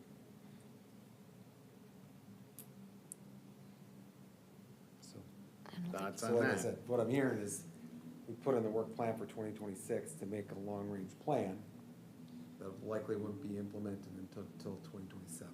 We might not get this, even if they go ahead right now, it might not go with the city council, right? Because they stopped it before. You gotta go back to them, right? That's what's caused all this in the So, first yeah, place. I'm looking for, again, just Do the, we want to change what we've already submitted? That's kind of what we're I at. mean, I guess to me, just in sequencing of projects and things like this feels like a much higher priority item to work on than, like Ridge Park, figuring out what we're gonna do there. And so I guess I just wonder, is it possible for a recommendation to be like, pause a little bit, do maybe a mid-range plan for Lions Park, but make it one of the higher priority things that we're working on right now, so we can be having this discussion again in February or March. I don't know, and I don't know if that's possible, right? yeah. Well, I mean, a concept plan from a designer is going to cost money, right? So that'd have to be in the budget for Public Works budget for 2026.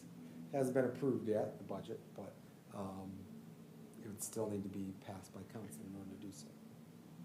My recommendation, this is not a motion, but my recommendation would be that we resubmit the playground for Lions Park and say, okay, we heard your concern about the number of these, and we will be willing to look at that subject.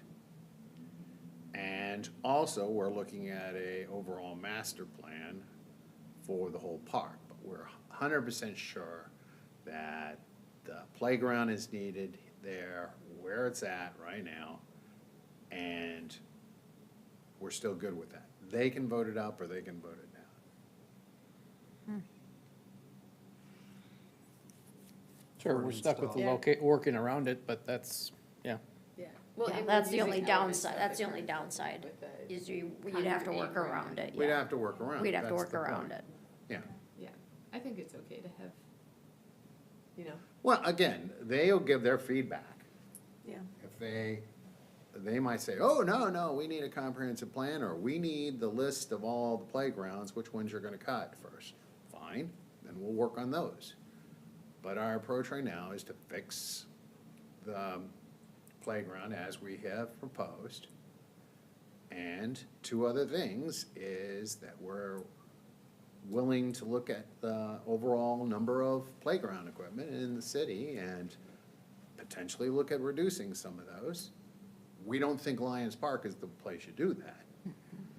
And then the other part is we're looking at a comprehensive thing with the concession stand and the courts and stuff like that. Yeah, I mean, it is curious, it is, when you say it like that, it's one of those things where, and if they watch this meeting, this would probably be the first that they heard that is more to this, to Lions Park that's, we're looking to put money into. And so, Right. that again speaks to the need for developing a long-range plan. If you say, well, we thought the 300,000 for the playground was it. It's like, no, we're talking about concessions, we're talking about, You couldn't tell, they were focused on. well, I know, but I think it's just, No, that's why I think we go back to them with that. We heard what you said, but we think Lions Park still needs to go ahead and keep on this time frame. We don't want to take it out. We don't have 2 years or 3 years of nothing there. So we'll go ahead with that, but we got these other issues on the table. I mean, along with that, I think that if you talk about other fairly permanent fixtures of that park, you know, the lighting is there. yeah, It's been switched over to LEDs, right? Has- Or it hasn't yet.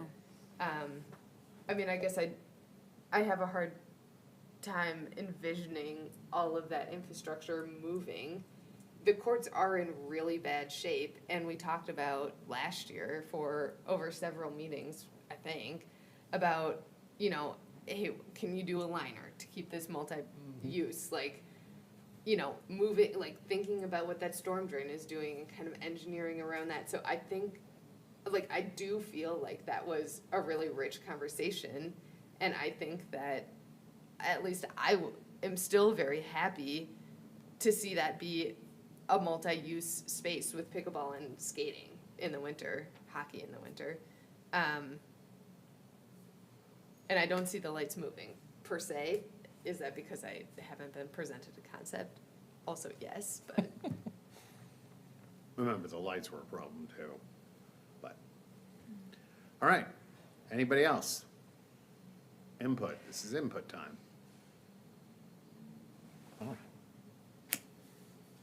I don't think, since, thank you, Adam. since we've already approved this concept, the other ones are just side notes, so I don't think there's anything there necessarily there to approve. Yeah, no, yeah, the playground is probably the most important at this point, just because you are looking to get on their docket, right? Right. Because we've already found out, and especially on this size, you wait till January, February, March, it's not Right. getting put in Right. 26. Yeah. Right.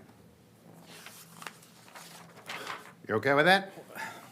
I can make a comment about the pavilion. I like those nice expensive ones, but I think the standard one is more practical with picnic tables when you're watching kids on the playground. Yeah. When you're watching your kids on the playground and you're in the outfield for watching the other kid at the ball field. I think that's a more practical type of pavilion for. I mean, there would be other ways to, I mean, I'd like to brainstorm, I mean, there's other ways to do concessions. You could build a pad for a food truck, so baseball could do a food truck. With the new food and beverage across the street, is there a partnership, something that could be done with that? So I don't think it necessarily has to be a concession with a window. I mean, I think there's other ways to look at that and still get the shade, still get the restroom, still get the, bottle filler, all of that. But maybe I just don't know if it's in the right spot. Yeah, and I think that thinking about the reservations for, like, how is this going to be used? And is this a way to not recoup any substantial cost, but is it a way to make a more fiscally responsible decision? I think is a valid question. Yeah. I agree with you on the shelter, and that I think that's, the simple one is better. However, if you start going around to cities around this place, a lot of them have, at least in the city center, ones like the architectural ones you were showing, so, I don't know. But like I said, I really don't have a problem with it. Anything else? Okay. Good discussions. And that's one of the things both with the city council, everybody participated. I looked at the tape and everybody participated. Or I was there and everybody participated. Do we get a ribbon for that? You get a star at the end of the year. Okay. Okay, Everybody and wins. increase in your pay. Communications update, new website. Yes, just wanted to kind of walk through, the city's new website and some of the, Do we get to ooh and ah?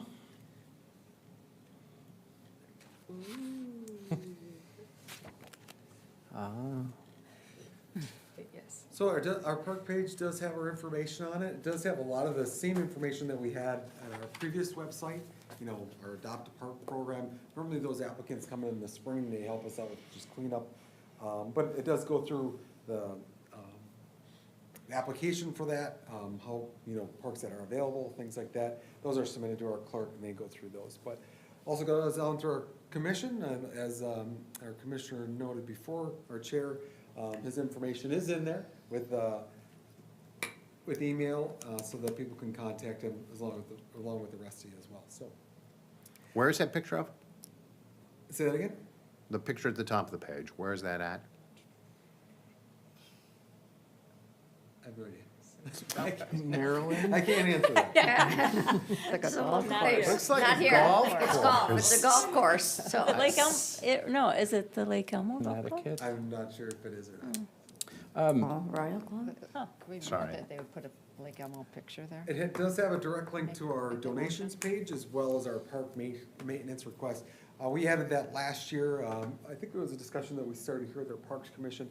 But added that, I received those emails. We get a lot of inquiries just maybe about the dog park, trashes throughout the park. It's helpful just in creating work orders for staff throughout the week. So our parks master plan is included in there, as well as our park sites. Our park sites is a little bit, interactive a little bit, where it does, you can query them, you can see what kind of amenities are there, kind of the first design of it, like what the picture of the trail maps might be. So kind of a good way to for people to navigate through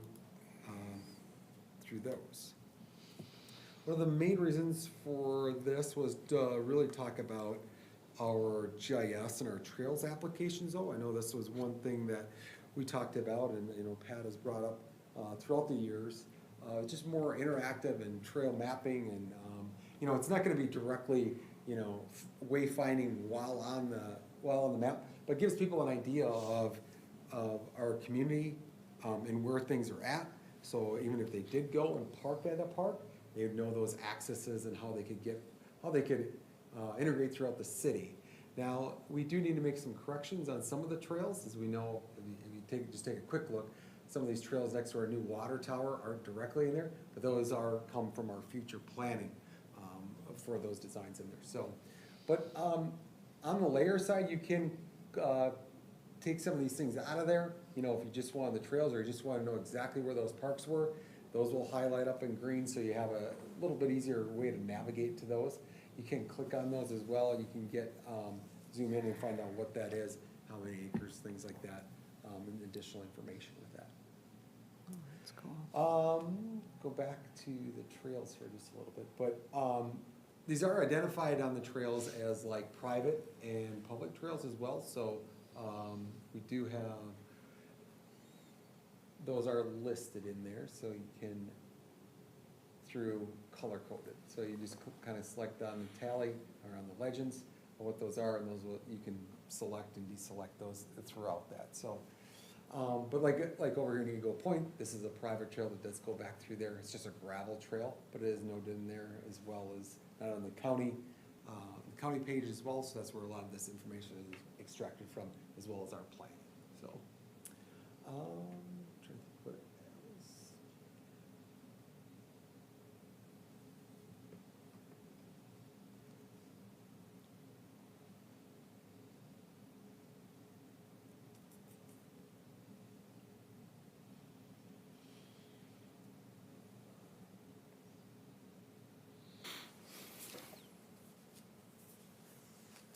What a good way for residents to see our community trails, I think, is kind of a big aspect of this GIS mapping. This came with a kind of a collaboration or connection when our engineers changed to Bolton and Mink. This was part of that adaptation that they were able to provide us on a number of levels, not only our water, sewer, stormwater, but also on our park side as well. So just if you get time, please navigate through it. I think our community will utilize it well, and kind of better way to navigate through the system. So this is changing, as the community goes. It changes when developments present plans or finalize plans with the city. So you'll see areas, especially downtown, where we got new development that those trails aren't in there quite yet. So.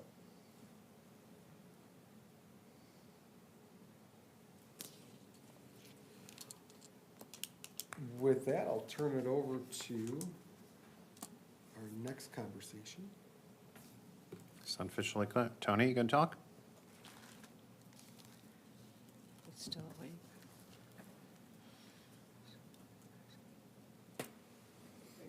Yeah.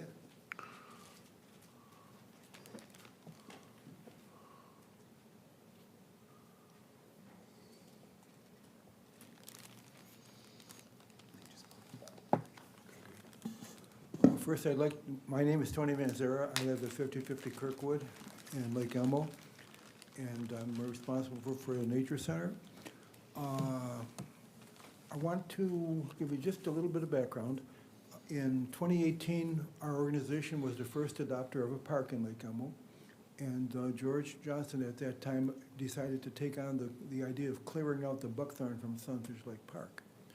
And so he started out with a group of volunteers every month, and after about 4 months, we came up with the idea, Connie came up with the idea actually of having a buckthorn removal festival. And the purpose of this was not only to recruit more volunteers, but also to create community engagement with the idea of taking care of our park.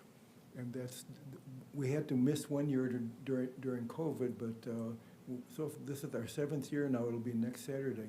And we'd like to invite you to come and participate. I put on your spaces there some of the examples of what we do.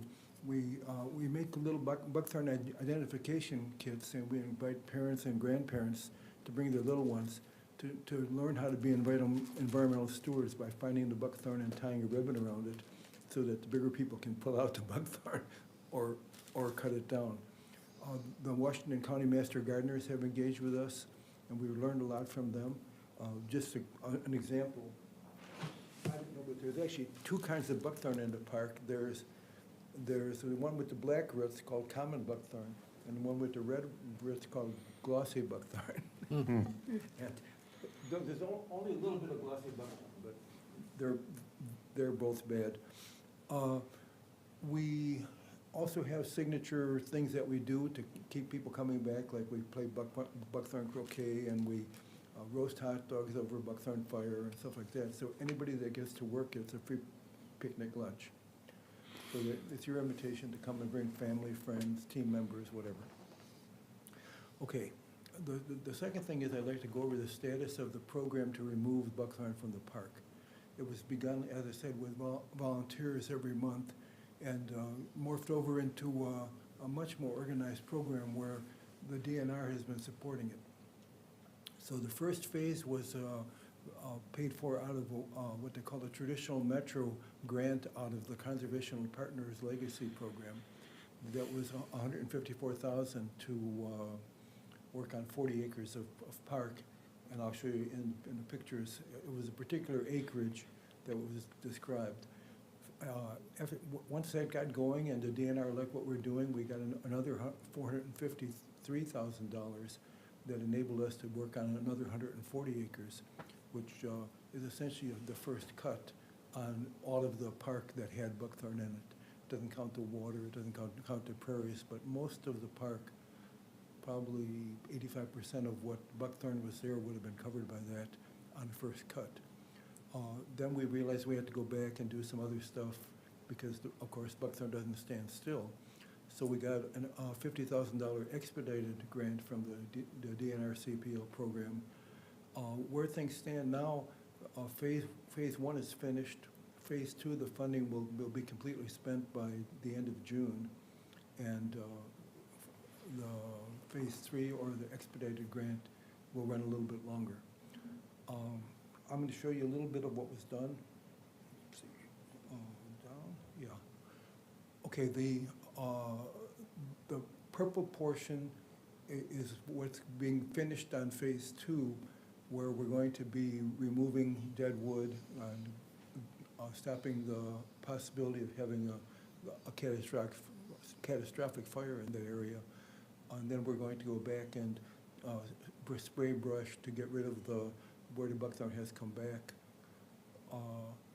The yellow hatched area is the phase 3 grant, where there's still some tree removal going on and things like that. There has been some discussion with the Parks Commission and the Council and Public Works about how intense the work was going to be done. That's all been agreed. We're going to hopefully we'll get a cold winter and be able to bring in heavy equipment. If not, that's going to push things back a little bit more. Coming in the spring, we're going to start doing some prescribed burns. And the idea is that if we can singe the buckthorn before the trees get big enough to have berries, it really slows down the production of seed for the seed bank.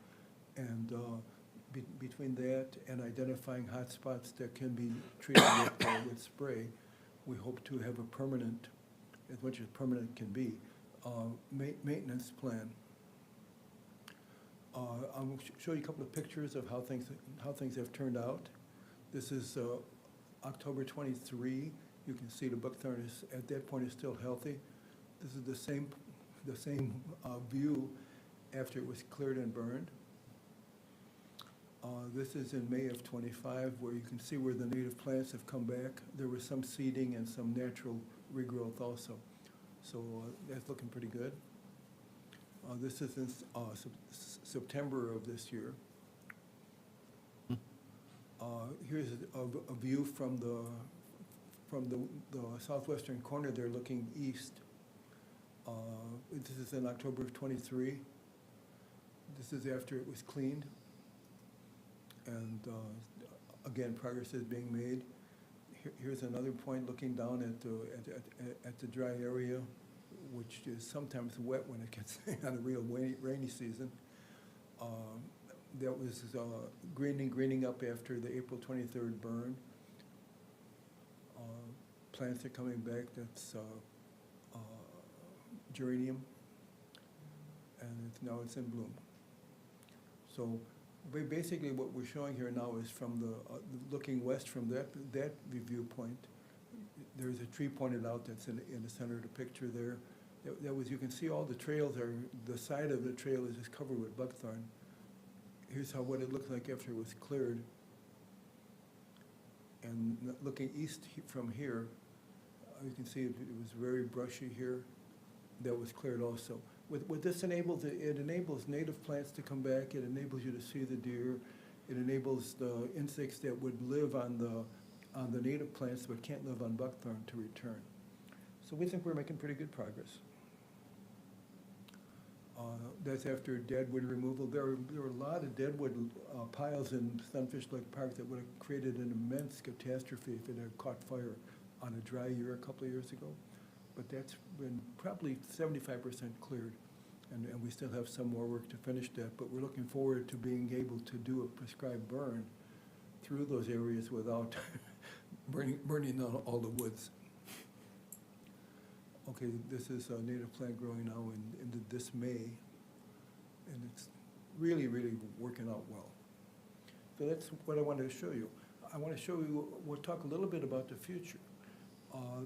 We have so far spent on this program about $661,000, which means that according to the DNR regulations for this kind of funding, we can only get about 325 more, because you can't spend more than $1 million for a particular project. So we're hoping to do two things. We did apply for the 3M Priority 2 money, $1.8 million, which if we do get that, it would start up sometime in the middle of the coming year and would actually run for 5 years. And this would enable us to finish the cleaning and then go into the maintenance to understand what we have to do to maintain the park for a couple years. So we're hoping to get that. If we don't get that, we also have the opportunity to apply for an expedited grant, which has been raised from $50,000 to $75,000. And we were told by our contract monitor, David Stein at the DNR, that we'd be eligible for that. We can also apply for another Metro grant up to the difference between what we have now and 1 million. So we've been watching that very closely for the opportunities to be able to do that. And who knows what will happen in the future, but if we have a decent winter that's cold enough to operate, and when we get some luck from achieving funding from the DNR, then this is going to be a nice project. And I'm looking forward to 5 years from now having the park beautiful and more or less self-sustaining. Of course, it's going to require work, like the restored prairie that was put in 2010 has been burned on the city budget, or however they were able to get some grants every 4 years. But that prairie has held up very nicely. There's very few wooded areas still in that prairie.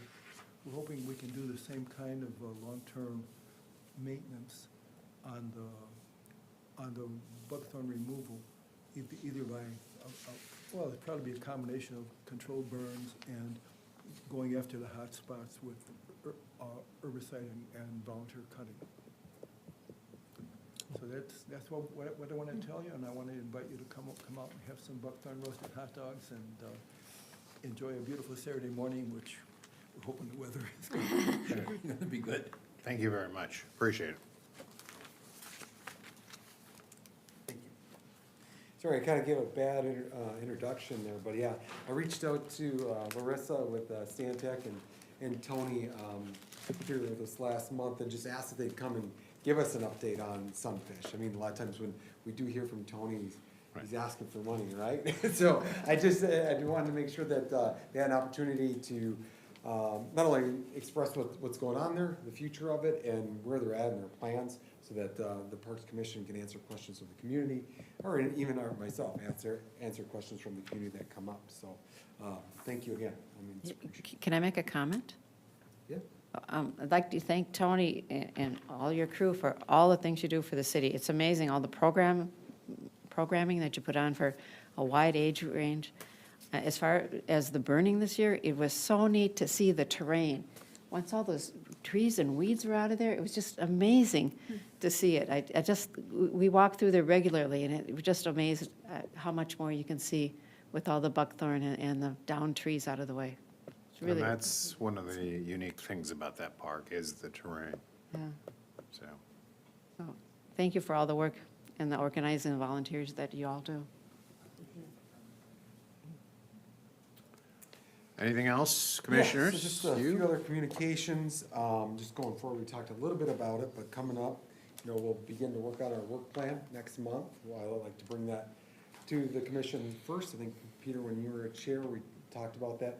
We'll make some changes to it and then bring it back again in December for a final approval before we actually submit it to city council. So one thing that's coming up, again, we'll be discussing the pickleball noise, some solutions for that so that we can implement that by the springtime.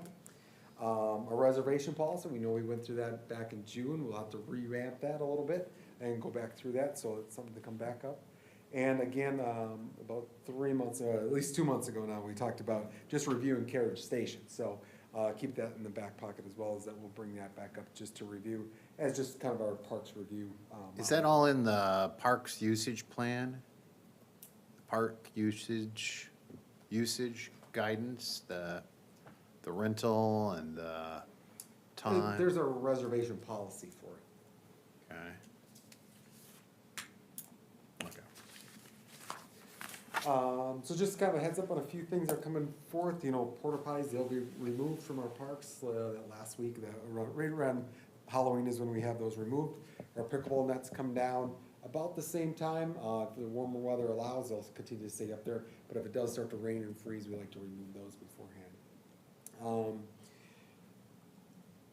That is all that I have right now. Commissioners?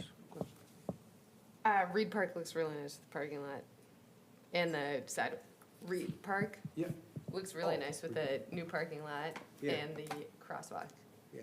So we got, this week, we're looking for the final pavement on that. But we put in some additional trees in there this last week as well.